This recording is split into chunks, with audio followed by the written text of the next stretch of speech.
আশি আশি করে চলেই এসেছে বসন্ত। চারিদিকে হলুদ পাতা ছড়া মিষ্টি বাতাস যেন মুগ্ধ করে প্রতিটি হৃদয়। পয়লা ফাল্গুন বিশ্ব ভালোবাসা দিবস আর বইমেলা যেন মিলেমিশে একাকার। বইমেলা থেকে সে আবহের কথাই জানাচ্ছেন সহকর্মী সাইমুম জান্নাত প্রভা।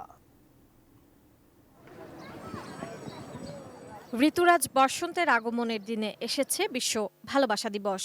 একদিনে দুই দিবসকে উদযাপন করতে বইমেলায় সাজ সাজ রব।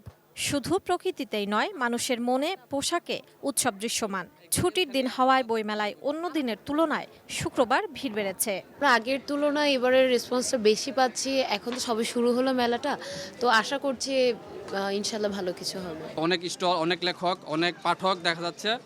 বই স্টলগুলো খুব সুন্দর গোছানো সাজানো, অনেক বই দেখতে পাচ্ছি।